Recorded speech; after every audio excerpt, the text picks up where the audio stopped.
गुरु प्यारी साध संगत जी, आप सभी को प्यार भरी राधा स्वामी जी, संगत जी बाबा जी सुनेंगे आज हमें एक साखी जो कि एक राजा की है। बाबा जी फरमाते हैं, एक समय की बात है, नगर में धर्मवीर नामक एक प्रतापी और धार्मिक राजा राज्य करता था, जो न केवल विद्वान था बल्कि धर्म कर्म में भी गहरी आस्था रखता था। उसके राज्य में पूजा पाठ और हवन का आयोजन नियमित रूप से होता रहता था और वहां अनेक विद्वान भी निवास करते थे। राजा की रानी भी उतनी ही दयालु और धार्मिक थी। वह नित्य दान करती, स्वयं भोजन बनाती और ठाकुर जी को भोग लगाकर गरीबों में भोजन बांटने के बाद ही राजा को भोजन कराती थी। एक दिन राजा ने रानी से कहा, रानी जी, मेरे मन में कई दिनों से एक प्रश्न है, कहूं तो आपसे पूछ लूं। रानी ने मुस्कुराकर कहा, हाँ महाराज, पूछिए। राजा ने गंभीर होकर कहा, इस महल में इतनी दासियां हैं और कई रसोई भी हैं, फिर भी तुम स्वयं ही अपने हाथों से भोग क्यों बनाती हो? रानी ने संयमित स्वर में उत्तर दिया, महाराज, यह मैं शौक से नहीं करती बल्कि हमारी सुरक्षा के लिए करती हूँ। जब मैं 15 वर्ष की थी तब एक रसोइये ने हमारे भोजन में विष मिला दिया था, जिससे मेरे दादाजी का देहांत हो गया। तभी से मैंने निश्चय कर लिया था कि विवाह के बाद भी भोजन में ही बनाऊंगी। राजा ने रानी की बात सुनकर प्रसन्नता से कहा, अरे वाह, यह तो वास्तव में सराहनीय संकल्प है। रानी जी, इसीलिए मैं कल आपके साथ मंदिर चलूंगा। अगले दिन सुबह राजा और रानी मंदिर गए। वहां रानी गरीबों में रोटियां बांटने लगी।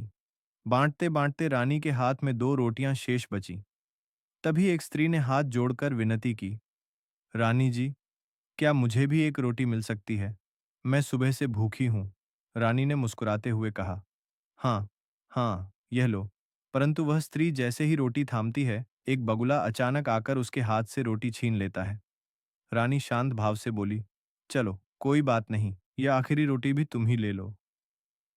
रानी ने उसे दूसरी रोटी भी दे दी, लेकिन दुर्भाग्य से वह भी उसके हाथ में नहीं ठहरती और इस बार एक कौवा आकर रोटी छीन लेता है।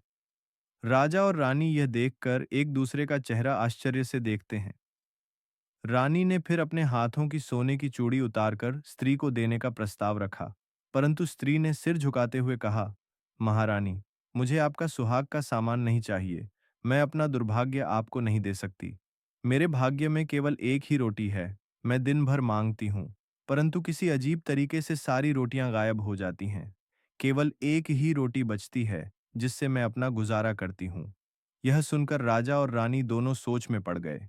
रानी के मन में उस स्त्री का दुर्भाग्य देखकर करुणा उमड़ आई और राजा इस रहस्यमय घटना पर चिंतन में डूब गए। राजा ने रानी से कहा, रानी जी, हमारे महल में 5 बड़े-बड़े विद्वानों को आश्रय दे रखा है। हमें उनकी परीक्षा लेनी चाहिए कि क्या वे वास्तव में विद्वान हैं या राज दरबार में सिर्फ ऐशो आराम के लिए बैठे हैं। कल सुबह ही हम विद्वानों की एक सभा रखेंगे। अगली सुबह रात दरबार में राजा ने सभी विद्वानों को संबोधित करते हुए कहा, आप सभी एक से बढ़कर एक विद्वान हैं। मेरे मन में एक प्रश्न है और मैं चाहता हूं कि आप सभी इसका उत्तर दें। एक स्त्री है जो दिन भर भीख मांगती है, परंतु शाम तक उसे मुश्किल से एक ही रोटी नसीब होती है। बताइए, उस स्त्री ने पिछले जन्म में कौन से बुरे कर्म किए होंगे, जिसके कारण उसे यह दिन देखना पड़ रहा है? और मैंने कौन से पुण्य किए हैं जो मैं इस राज्य की कुर्सी पर बैठा हूँ? मेरी पत्नी भी अपने सत्कर्मों के कारण रानी बनी, पर उन्हें अपने हाथों से ही भोजन बनाना पड़ता है। ऐसा कौन सा कर्म उन्होंने किया है? आप सभी बड़े ज्ञानी हैं, इसका उत्तर दें। राजा का प्रश्न सुनकर सभी विद्वान एक दूसरे का चेहरा देखने लगे। अंततः एक विद्वान ने कहा, महाराज, यह तो मनुष्य के कर्मों का फल है। आपने और महारानी ने अच्छे कर्म किए होंगे, इसी कारण आप दोनों राजा रानी बने हैं। वहीं उस स्त्री ने अपने पूर्व जन्म में बुरे कर्म किए होंगे, जिससे वह आज भीख मांग रही है। राजा ने यह उत्तर सुनकर नाखुश होकर कहा, यह उत्तर कोई भी सामान्य व्यक्ति दे सकता है। आप लोग इतने बड़े बड़े पूजा पाठ और ज्ञान के धनी ब्राह्मण हैं। आपकी बातें और एक मूर्ख व्यक्ति की बातों में तो अंतर होना चाहिए। जिस आसन पर आप बैठे हैं वह सिर्फ विद्वानों के लिए है। यदि आप वास्तव में विद्वान हैं तो आपको मेरे प्रश्न का उत्तर देना ही होगा। मैं आप सभी को 3 सप्ताह का समय देता हूं। जो सही उत्तर देगा उसे 500 सोने की मुद्राएं इनाम में दूंगा और दरबार में सम्मानित करूंगा। परंतु जो उत्तर नहीं दे पाया उसे गड्ढे पर बैठाकर पूरे गांव में घुमाया जाएगा और फिर फांसी दी जाएगी। अब आप जा सकते हैं। यह सुनकर सभी विद्वानों में हलचल मच गई। एक ने बड़बड़ा हुए कहा, हे भगवान, यह राजा तो विद्वानों का दुश्मन बन बैठा है। पता नहीं इस पागल राजा के दिमाग में ऐसी बातें कहाँ से आती हैं। किसी ने कहा, अब हमारी भलाई इसी में है कि इस राजा को छोड़कर दुश्मन राज्य में चले जाएं, नहीं तो इज्जत के साथ जान भी जाएगी। इस धमकी से घबराकर आधे से अधिक विद्वान अपनी जान बचाने के लिए दुश्मन राज्य में चले गए। पर जो वास्तव में विद्वान और धर्म में आस्था रखने वाले ब्राह्मण थे, वे भगवान की बनाई इस सृष्टि में भविष्य या भूतकाल को जानने की सिद्धि पाने के लिए किसी बड़े आशिकी खोज में जंगल की ओर निकल पड़े। वहां खोजते खोजते उन्हें 14 दिन बीत चुके थे, पर अब तक कोई भी बड़े साधु बाबा का पता नहीं चला था। ब्राह्मणों में से एक ने निराश स्वर में कहा, मुझे तो ऐसा लगता है कि यह राजा हमें पूरे गांव में घुमाकर ही मानेगा और फिर अंत में पर चढ़ा देगा। बेहतर यही है कि महल लौट चले। दूसरे ब्राह्मण ने गंभीरता से कहा, राजा ने हमें 3 प्रश्नों के उत्तर लाने के लिए भेजा है, और यदि हम उत्तर नहीं दे पाए तो हमारी जान खतरे में पड़ जाएगी। ऐसे में गुरुजी ही हमारे जीवन दान का एकमात्र सहारा है। तब ब्राह्मण ने गुरुजी की ओर देखते हुए विनम्रता से कहा, गुरुजी, अब केवल आप ही हैं जो हमारी सहायता कर सकते हैं। गुरुजी ने गहरी सांस ली और गंभीर स्वर में बोले, ठीक है, मैं तुम्हारी जान बचाने के लिए राजा के दरबार चलूंगा। तीनों ब्राह्मण गुरुजी के साथ राजा के दरबार पहुंचे। राजा ने उन तीनों का आदर पूर्वक स्वागत किया और उनसे पूछा, क्या आप हमारे प्रश्नों का उत्तर लेकर आए हैं? गुरुजी ने गंभीरता से राजा की ओर देखा और बोले, हे राजा, तुम इन ब्राह्मणों को व्यर्थ ही परेशान कर रहे हो। तुम्हारे जो 3 सवाल हैं वे मैंने इन ब्राह्मणों से सुन रखे हैं। लेकिन यह समझ लो कि ब्रह्मा जी की इस बनाई सृष्टि में हमें ना आगे देखने की सिद्धि प्राप्त है और ना ही पीछे देखने की। परंतु यह भी सच है कि तुम्हारे प्रश्नों का उत्तर मिल सकता है। राजा ने उत्सुकता से पूछा, तो फिर मुझे मेरे प्रश्नों का उत्तर कैसे मिलेगा? गुरुजी ने कहा, कल प्रातःकाल ब्रह्म मुहूर्त में उठकर पूर्व दिशा में जंगल की ओर प्रस्थान कर करना। जंगल के भीतर 15 कोष जाने पर तुम्हें एक महान तपस्वी मिलेंगे। वही तुम्हारे प्रश्नों का उत्तर देने में सक्षम होंगे। राजा को अपने प्रश्नों का उत्तर जानने की बड़ी उत्सुकता थी। अगले दिन सूर्योदय से पहले ही वे जंगल के लिए निकल पड़े। कई कोस चलते चलते दोपहर हो गई और तब उन्हें दूर एक तपस्वी का आश्रम दिखाई दिया।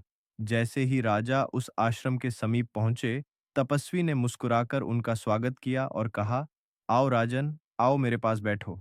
आखिर ऐसा क्या कारण है जो तुम्हें इस घने जंगल में इतनी दूर तक खींच लाया है? राजा ने विनम्रता से कहा, हे महात्मा, मेरे मन में 3 प्रश्न हैं जिनके उत्तर जानने की इच्छा मुझे यहाँ ले आई है। एक स्त्री है जो दिन भर भीख मांगती है, परंतु शाम तक उसे मुश्किल से एक ही रोटी नसीब होती है। मेरे मन में यह जानने की उत्कंठा है कि ऐसा क्यों है। राजा ने तपस्वी से कहा, वह स्त्री आखिर कौन से ऐसे कर्मों के प्रभाव में है जो उसे आज भीख मांगकर जीना पड़ रहा है? हे महात्म, मैं आपके पास इस प्रश्न का उत्तर जानने के लिए बड़ी आशा लेकर आया हूँ। कृपया मुझ पर अपनी कृपा करें। तपस्वी गंभीरता से बोले, राजन, मैं तुम्हारे प्रश्नों का उत्तर नहीं दे सकता, क्योंकि मुझे केवल 6 महीने आगे या पीछे देखने की सिद्धि प्राप्त है। लेकिन कोई और है जो तुम्हारे सवालों का उत्तर दे सकता है। राजा ने चकित होकर पूछा, कौन है वह महाराज? कृपया बताइए।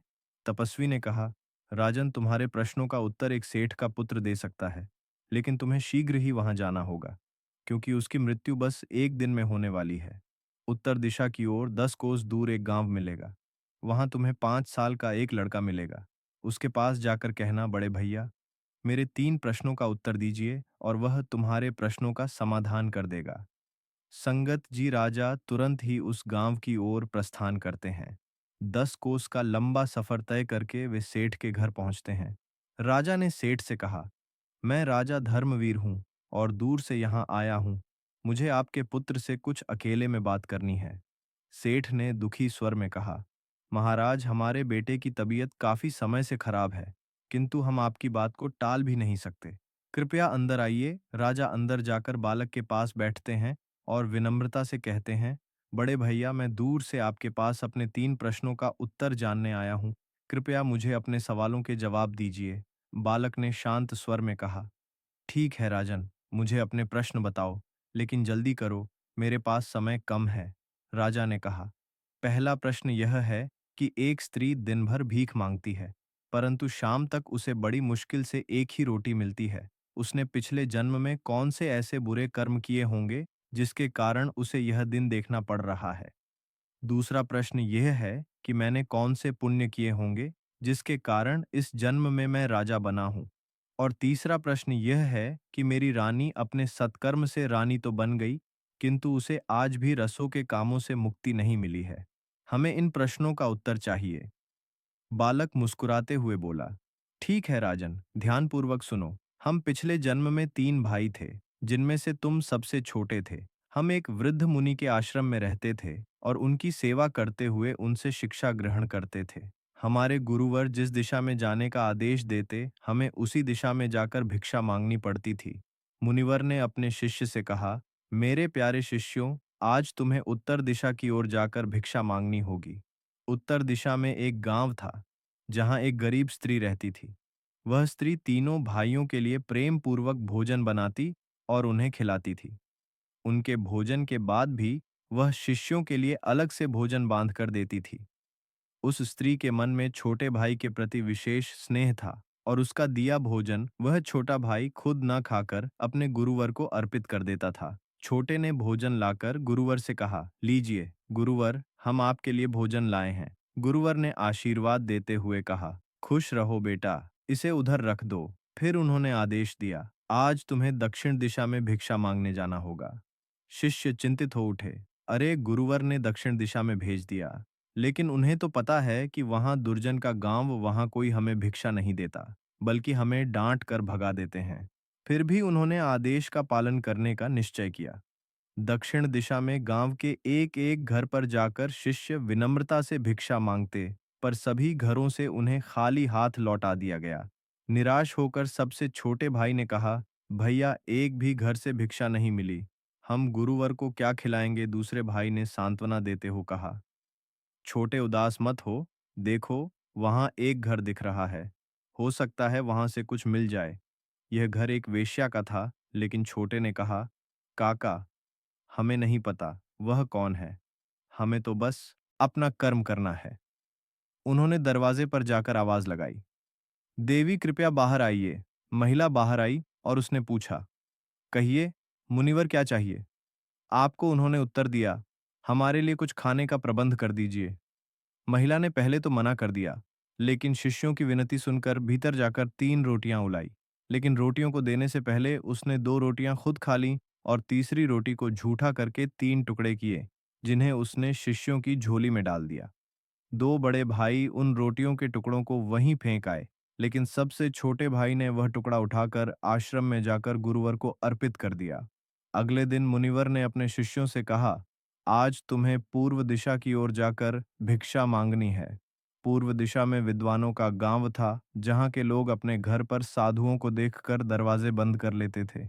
लेकिन उनकी पत्नियां बड़ी दयालु थीं और अपने पतियों से छिपकर शिष्यों को भोजन देती थीं। फिर मुनिवर ने तीसरे दिन शिष्यों को पश्चिम दिशा में जाने का आदेश दिया। शिष्य थोड़ा चिंतित हो गए। गुरुवर, वहां तो बदमाश लोग रहते हैं जो हमें देखकर मारने पीटने लगते हैं और कई बार हमारी झोली भी छीन लेते हैं। मुनिवर ने दृढ़ता से कहा, यह मेरा आदेश है, जाओ और वहां जाकर ही भिक्षा मांगो। छोटे भाई ने अपने बड़े भाइयों से कहा, भैया, मुझे वहां जाने में डर लग रहा है। ऐसा लगता है जैसे गुरुवर जानते हुए भी हमें ऐसी जगह भेज रहे हैं जहां याचकों की कोई इज्जत नहीं होती। खैर, जो भी हो देखा जाएगा। चलो चलते हैं। वे गांव में हर जगह भिक्षा मांगते हैं, पर सभी लोग दरवाजे बंद कर लेते हैं। शाम तक हाथ खाली रह जाता है और उन्हें खाली हाथ ही आश्रम लौटना पड़ता है। थक कर छोटे भाई ने कहा, भैया, आज तो भूखे ही सोना पड़ेगा। बड़े भाई ने सहमति जताई, हाँ छोटे, देखते हैं हमारे गुरु हमें कल कहाँ भेजते हैं। छोटे भाई ने असहाय होकर कहा, भैया, भूखे पेट मुझे तो नींद ही नहीं आती। अगले दिन सुबह गुरुवर ने शिष्यों को बुलाया और कहा, बच्चों, आज से 2 दिन लगातार तुम्हें पश्चिम दिशा में भिक्षा मांगने जाना होगा। शिष्यों ने परेशान होकर कहा, गुरुवर, हमें मालूम है, कल भी हम उसी नगर में गए थे जहां किसी ने दरवाजा नहीं खोला, फिर भी आप हमें वहीं क्यों भेज रहे हैं? गुरुवर ने दृढ़ता से उत्तर दिया, मैं तुम्हारा गुरु हूं और मेरा आदेश मानना तुम्हारा कर्तव्य है। शिष्य थोड़ी झिझक के बाद बोले, ठीक है गुरुवर, हम आपके आदेश का पालन करेंगे। और वे 2 दिन लगातार उसी गांव में गए जहां किसी ने उन्हें भिक्षा नहीं दी। तीसरे दिन जब वे फिर उसी गांव पहुंचे तो एक वृद्ध महिला ने उन्हें देखकर कहा, बेटा, मैं तुम तीनों को 2 दिनों से देख रही हूं। तुम्हारी हालत पर तरस आ रहा है। मैं तुम्हारे लिए एक एक रोटी लेकर आई हूं। भूखे शिष्यों ने धन्यवाद दिया। हम 2 दिनों से भूखे थे। आज कुछ मिला, लेकिन तभी गांव के कुछ लोग उनकी रोटियां छीनने के इरादे से उनकी ओर बढ़ने लगे। शिष्यों ने जल्दी से रोटियां थाम ली और दौड़ते हुए किसी तरह उन रोटियों को बचाकर आश्रम पहुंचे। आश्रम में पहुंचे तो गुरुवर ने उनसे कहा, लो बेटा, मुझे वह रोटी दे दो। बड़े भाई ने अनिच्छा से कहा, गुरुवर, इतनी मुश्किलों के बाद यह रोटी हाथ लगी है और उसे भी मैं आपको दे दूं। नहीं, मैं भूखा रहकर नहीं मर सकता। दूसरे भाई ने भी समर्थन में कहा, हाँ गुरुवर, अगर हमने आपको यह रोटी दे दी तो हमें मिट्टी खानी पड़ेगी। फिर गुरुवर छोटे भाई की ओर देखते हुए बोले, बेटा, तुम तो सबसे छोटे हो, क्या तुम मुझे रोटी दोगे? छोटे भाई ने मुस्कुराकर कहा, गुरुवर, मैं सबसे छोटा हूँ और मेरा पेट भी छोटा है। मैं अपनी भूख पानी पीकर भी मिटा सकता हूँ। आप मेरी रोटी ले लीजिए। गुरुवर प्रसन्न होकर बोले, तुम छोटे हो, पर तुम्हारा हृदय बहुत कोमल है। तुमने अपने हिस्से की रोटी मुझे दी है, जिससे मैं अत्यंत प्रसन्न हुआ हूँ। यह सब मैं तुम्हारी परीक्षा ले रहा था, और तुम इस परीक्षा में सफल हुए हो। इसलिए मैं तुम्हें आशीर्वाद देता हूँ कि आने वाले समय में तुम एक प्रतापी राजा बनोगे। फिर उन्होंने बड़े भाई से कहा, तुम अगले जन्म में महात्मा बनोगे, परंतु तुम्हें भोजन आसानी से नहीं मिलेगा। एक एक टी के लिए तरसोगे और कभी कभी तुम्हें मिट्टी भी खानी पड़ेगी। गुरुवर ने तीसरे भाई से कहा, तुम्हें जन्म और मृत्यु के बंधनों से मुक्ति नहीं मिलेगी। हर जन्म में 5 वर्ष का होते ही तुम्हारी मृत्यु होगी। आज भी, क्योंकि मैं 5 वर्ष का हो गया हूं, मेरी मृत्यु निकट है। फिर उस बालक ने बताया, उत्तर दिशा में जो स्त्री तुम्हें प्रेम पूर्वक भोजन कराती थी, वह तुम्हें मन ही मन पति मानती थी। इसलिए इसी जन्म में तुम्हारी रानी बनकर स्वयं ही भोजन बनाकर तुम्हें खिलाती है। दक्षिण दिशा की वह वेश्या जो भोजन मांगने पर तुम्हारे सामने ही खाती थी, अब इसी जन्म में वही स्त्री बनी है जो दिन भर भिक्षा मांगने पर भी एक रोटी के लिए तरसती है। पश्चिम दिशा के वे ब्राह्मण जो तुम्हें देखकर दरवाजे बंद कर लेते थे, पर उनकी पत्नियां दया कर तुम्हें भोजन देती थीं, उनके पुण्य के कारण इस जन्म में उनके पति तुम्हारे राज्य के विद्वान बनकर रहे, पर अब दर दर की ठोकरें खा रहे हैं। अच्छा राजन, यही तुम्हारे सवालों के उत्तर थे। अब तुम अपने राज्य लौट जाओ। मैं 5 वर्ष का हो गया हूँ और कुछ ही देर में मेरी मृत्यु होने वाली है, जिसके बाद राजा अपने राज्य लौट जाते हैं और सारा किस्सा अपनी पत्नी को सुनाते हैं। राजा ने अनुभव किया कि वास्तव में हमारे पूर्व जन्म के कर्म हमें हर जन्म में प्रभावित करते हैं और इन्हीं कर्मों के फल हमारे वर्तमान जीवन में हमारे सामने आते हैं। दोस्तों, ऐसी ही एक प्यारी छोटी सी कहानी है। आज की कहानी उत्तराखंड की प्रसिद्ध लोक कथा पर आधारित है। उत्तराखंड में इसे सत्य घटना मानते हैं। कहानी की शुरुआत एक व्यक्ति किशन से होती है जो वर्षों से केदारनाथ धाम के दर्शन करने का सपना देखता आ रहा था। वह व्यक्ति अपने घर से सैकड़ों किलोमीटर दूर स्थित केदारनाथ धाम के लिए निकल पड़ता है। उसकी मन में भगवान शिव के प्रति अगाध श्रद्धा थी और उसके जीवन में अनेक कठिनाइयां आने के बावजूद उसने दृढ़ निश्चय किया कि इस बार वह भगवान भोलेनाथ के दर्शन अवश्य करेगा। जैसे ही यात्रा का दिन आया, उसका हृदय भक्ति भाव और उत्साह से भर गया। अपनी यात्रा के पहले दिन उसने भोर होते ही स्नान कर अपने इष्ट देवता का ध्यान किया। उसने थोड़ी सी सामग्री के साथ यात्रा की तैयारी की, जिसमें एक जोड़ी कपड़े, कुछ खाने पीने का सामान और पैसों की थैली शामिल थी। उसके मन में केवल एक ही संकल्प था, केदारनाथ तक पहुंचकर भगवान शिव के दर्शन करना। वह सोनप्रयाग पहुंचा। यहाँ से आगे की यात्रा अधिक कठिन थी, क्योंकि अब उसे पैदल चलना था। सोनप्रयाग से गौरीकुंड और फिर केदारनाथ तक का सफर कष्टदायक और चुनौतीपूर्ण था। चारों ओर घने जंगल, ऊंची नीची चट्टानों से गुजरता संकरा मार्ग और बरसात के कारण दलदल जैसे कठिन रास्ते यात्री की हिम्मत का इम्तिहान ले रहे थे। अपने हाथ में रुद्राक्ष की माला लेकर हर एक कदम पर वह ओम नमः शिवाय का जाप करता जा रहा था। इस तरह से वह धीरे धीरे अपनी यात्रा में आगे बढ़ता रहा। आखिरकार कई दिनों की कठिन यात्रा और संघर्ष के बाद वह गौरीकुंड पहुंच गया। गौरीकुंड से केदारनाथ तक का मार्ग और भी कठिन था, लेकिन उसने हार नहीं मानी। अंततः वह क्षण भी आया जब वह केदारनाथ धाम के समीप पहुंच गया। केदारनाथ धाम के दर्शन के बाद किशन का हृदय संतोष और आनंद से भर गया था। वह एक अलौकिक अनुभूति से भरकर लौट रहा था और जैसे ही सोनप्रयाग के पास पहुंचा, उसे महसूस हुआ कि उसकी जेब में जो पैसे थे, वे कहीं गिर गए थे। उसने अपने थैले कपड़ों, यहाँ तक कि जूते तक में छानबीन कर ली, पर रुपए का कहीं पता नहीं था। उसकी स्थिति अब कठिन हो चली थी। वह परेशान था, क्योंकि उसके पास इतने भी पैसे नहीं थे कि वह अपने गांव तक की यात्रा कर सके। उसकी आंखों में निराशा के आंसू आ गए और मन में विचार आया कि यदि वह अपने घर नहीं पहुंच सका तो उसकी माँ जो उसे आशीर्वाद देकर विदा कर चुकी थी, कितनी परेशान होगी। उसने साहस करके सोचा कि आसपास के किसी व्यक्ति से सहायता मांगी जाए। वह एक-एक के लोगों से अपनी समस्या कहने लगा। हर किसी के सामने हाथ जोड़कर उसने अपनी परिस्थिति बताई और विनती की कि उसे थोड़े रुपए उधार दे दिए जाएं ताकि वह अपने घर लौट सके, लेकिन कोई भी उसकी सहायता करने को तैयार नहीं था। कई लोगों ने उसकी बात पर संदेह किया और कुछ ने तो उसे टाल दिया। किसी ने कहा कि आजकल ऐसे बहुत से लोग होते हैं जो इस तरह से लोगों को ठग हैं। किशन के मन में एक भारी निराशा छा गई और उसे लगने लगा कि उसकी यात्रा सफल नहीं रही। अपनी इस स्थिति में वह आसपास के गांव की ओर बढ़ चला।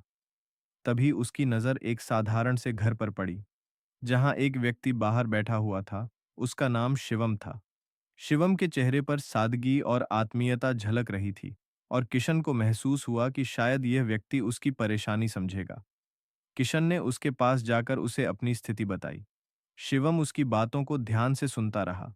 उसने किशन की आंखों में झांक कर देखा, जहां ईमानदारी और सच्चाई स्पष्ट झलक रही थी। शिवम ने बिना समय गंवाए कहा, आप चिंता ना करें, मेरे पास जो भी है मैं आपको दूंगा। इस तीर्थ यात्रा में आपकी मदद करना मेरे लिए सौभाग्य की बात है। शिवम ने तत्काल अपने पास से कुछ रुपए निकालकर किशन को दे दिए। वह पैसे शायद शिवम की अपनी जरूरतों के लिए रखे गए थे, लेकिन उसके चेहरे पर कोई शिकन नहीं थी। उसने किसी भी प्रकार की शंका नहीं की, ना ही किशन से इस उधार को लौटाने की कोई शर्त रखी।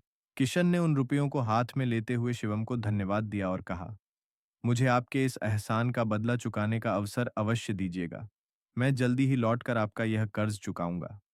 शिवम मुस्कुराते हुए बोला, आप भगवान शिव के दर्शन कर चुके हैं। यही मेरी का सबसे बड़ा प्रतिफल है। इन रुपयों की चिंता न करें, बस आप सुरक्षित अपने घर पहुंच जाएं। यात्रा के दौरान किशन उस पल को बार बार याद करता रहा, जब शिवम ने उसकी मदद की। वह मन ही मन शिवम के प्रति कृतज्ञता प्रकट करता रहा और भगवान से प्रार्थना करता रहा कि शिवम की कृपा और उसका सहृदयता इसी तरह बरकरार रहे। शिवम एक साधारण किसान था, जो केदारनाथ के पास के एक छोटे से गांव में अपने परिवार के साथ रहता था। शिवम के खेत सीमित थे, लेकिन वह जो भी थोड़ी बहुत फसल उगाता, उसे ही खुशी-खुशी अपने परिवार के साथ साझा करता। कई बार अगर किसी पड़ोसी के घर में अनाज की कमी हो जाती, तो वह बिना किसी संकोच के अपना हिस्सा भी बांट देता। समय धीरे-धीरे गुजरता गया। शिवम का एक छोटा-सा खेत था, जो उसकी आजीविका का प्रमुख साधन था। उसके पास पहले एक जोड़ी बैल थी, लेकिन जीवन हमेशा एक जैसा नहीं रहता। कुछ समय बाद उसकी जोड़ी के बैलों में से एक बैल अचानक बीमार पड़ गया। कुछ ही दिनों बाद वह बैल चल बसा। शिवम को अपने खेतों के काम के लिए एक और बैल की आवश्यकता थी। शिवम ने एक नया बैल खरीदा। नया बैल जवान और ताकतवर था, जबकि पुराना बैल अब धीरे-धीरे कमजोर होने लगा था। नए और पुराने बैल के बीच एक तालमेल की कमी थी। जब शिवम हल लेकर खेत में जा आता तो नया बैल तेजी से आगे बढ़ता, जबकि पुराना बैल उसकी गति का साथ नहीं दे पाता। उसने पुराने बैल का भी उतना ही ध्यान रखा जितना नए का, ताकि दोनों एक साथ मिलकर खेत में काम कर सके। लेकिन पुराने बैल की उम्र का असर साफ दिखने लगा था। वह धीरे-धीरे अशक्त हो रहा था और उसकी ताकत क्षीण होने लगी थी। दूसरी ओर किशन का बेटा, जिसे अभी तक इस घटना की कोई जानकारी नहीं थी, अचानक एक अनोखे और रहस्यमयी स्वप्न का साक्षात्कार करता है। उस रात वह युवक बेहद थका हुआ था और गहरी नींद में सो रहा था। रात का तीसरा पहर था, जब उसने एक सपना देखा। स्वप्न में उसने देखा कि वह किसी अनजाने स्थान पर खड़ा है, धीरे धीरे एक स्पष्ट आकृति सामने आई। जैसे जैसे वह आकृति पास आती गई, वह उसे पहचानने लगा। यह उसके स्वर्गीय पिता थे। उनका चेहरा शांत और गंभीर था। युवक ने डरते हुए पिता से पूछा, पिताजी, आप यहाँ कैसे? आप तो अब हमारे साथ नहीं हैं। उसके पिता मुस्कुराए। उन्होंने गहरी आवाज में कहा, बेटा, मैं यहाँ तुम्हें एक कार्य सौंपने आया हूँ। एक कर्ज है जिसे मैं अपने जीवन काल में चुका नहीं सका, और उसी कर्ज को चुकाने के लिए मुझे इस धरती पर एक बार फिर से आना पड़ा है। युवक हतप्रभ था। उसने पूछा, पिताजी, यह कर्ज कैसा? और आपको किससे लेना देना है? तब उसके पिता ने उसे संक्षेप में वह कहानी सुनाई। उन्होंने बताया कि जब वे केदारनाथ यात्रा पर थे तो उनकी मदद एक सज्जन व्यक्ति ने की थी जिसने उन्हें कुछ रुपए उधार दिए थे। उनकी आकस्मिक मृत्यु के कारण वे वह कर्ज चुका नहीं पाए। उस व्यक्ति का नाम था शिवम। पिता ने कहा कि वे चाहते हैं कि यह कर्ज चुका कर ही उन्हें इस जन्म से मुक्ति मिले, परंतु अब वह इंसानी रूप में नहीं, बल्कि एक बैल के रूप में इस संसार में आए हैं। यह सुनकर युवक का मन भारी हो गया। उसे समझ नहीं आ रहा था कि यह सपना है या वास्तविकता। वह पिता से लगातार प्रश्न पूछ रहा था। तभी पिता ने स्वप्न में उसे शिवम के गांव और घर का पूरा विवरण दिया। यह अजीब था कि जो बातें वह कभी जानता ही नहीं था, उसे स्वप्न में पूरी स्पष्टता से समझाई जा रही थी। पिता ने कहा, मेरे प्रिय, मैं शिवम के खेत में बैल के रूप में सेवाएं दे रहा हूँ। मैं यह कर्ज उतारना चाहता हूँ, परंतु मेरा शरीर अब अशक्त होता जा रहा है, मेरी शक्ति क्षीण हो रही है और यह कार्य अब मेरे बस में नहीं है। इसलिए अब यह तुम्हारा दायित्व है कि मेरे बचे हुए कर्ज को चुकाकर मुझे इस बंधन से मुक्ति दिलाओ। जब तुम शिवम के पास जाओगे तो तुम्हें मेरी बातों की सच्चाई का एहसास होगा। युवक ने यह सब सुनकर एक गहरी सांस ली और कुछ कहने की कोशिश की, लेकिन तभी उसका सपना टूट गया। वह जाग उठा और उसका शरीर पसीने से तरबतर था। रात की ठंडी हवा भी उसे राहत नहीं दे रही थी। वह यह सोचकर हतप्रभ था कि क्या यह स्वप्न सच था या केवल एक मन का भ्रम। वह अपने गांव के बड़े बुजुर्गों के पास गया और उनसे इस स्वप्न का अर्थ पूछा। उन्होंने कहा कि कई बार पूर्वज सपने में आकर अधूरे कार्यों को पूरा करने का मार्गदर्शन देते हैं। यह सुनकर युवक के मन में विश्वास एक और भी गहरा हो गया। उसने निश्चय किया कि वह शिवम के पास जाकर अपने पिता का कर्ज चुकाकर उनकी आत्मा को मुक्ति दिलाएगा। जैसे ही वह शिवम के गांव के करीब पहुंचा, उसे एक अजीब सा सुकून महसूस होने लगा, मानो उसका सपना धीरे धीरे हकीकत में बदलता जा रहा हो। हर कदम के साथ उसके विश्वास में इजाफा होता गया। जैसे ही वह शिवम के घर पहुंचा, उसने देखा कि सामने एक साधारण घर है। घर के सामने एक पेड़ की छांव में शिवम बैठे हुए थे, जो उसे अपने बुजुर्ग पिता की तरह ही शांत और गंभीर नजर आ रहे थे। युवक ने धीरे धीरे शिवम के पास जाकर उनका अभिवादन किया और स्वयं को परिचित कराया। संगत जी, शिवम ने युवक को देखकर कुछ अनजान सा महसूस किया, लेकिन उसके चेहरे पर मुस्कान थी। युवक ने शिवम से अपने पिता के बारे में बात की और उस घटना का उल्लेख किया जिसके बारे में उसने सपने में सुना था। युवक की बातें सुनकर शिवम कुछ सोचने लगे। उनके चेहरे पर हैरानी के साथ साथ एक अद्भुत शांति का भाव था। युवक ने धीरे से अपनी जेब से वह राशि निकाली जो उसके पिता ने शिवम से उधार ली थी। शिवम के सामने वह राशि रखते हुए उसने कहा, यह मेरे पिता की ओर से आपका कर्ज है जिसे मुझे उतारना है। शिवम ने उस राशि को हाथ में लिया। तभी शिवम के घर के पास बंधा वह बीमार बैल जो धीरे धीरे सांसें ले रहा था, उसने एक अंतिम हिचकी ली और उसकी आत्मा शरीर छोड़ गई। युवक और शिवम दोनों स्तब्ध रह गए। दोनों के मन में यह अनुभूति हो रही थी कि यह सब महज एक संयोग नहीं था। युवक ने देखा कि जैसे ही उसने कर्ज चुकाया, बैल की आत्मा को मुक्ति मिल गई। युवक के मन में संतोष का भाव था क्योंकि उसने अपने का अंतिम कर्तव्य निभा दिया था। इस तरह यह स्वप्न सत्य सिद्ध हुआ और युवक ने अपने पिता के अधूरे कर्म को पूरा कर उनकी आत्मा को मुक्ति दिलाई। संगत जी, यही इस साखी का सच्चा सबक था कि मानवता का धर्म सबसे बड़ा धर्म है और सच्चे दिल से किए गए कर्म कभी व्यर्थ नहीं जाते। तो संगत जी, आपको कैसी लगी यह साखी हमें कमेंट बॉक्स में ज़रूर बताएं, और अगर आप हमारे चैनल पर नए हैं तो हमारे चैनल को लाइक और सब्सक्राइब कर दीजिएगा। राधा स्वामी जी।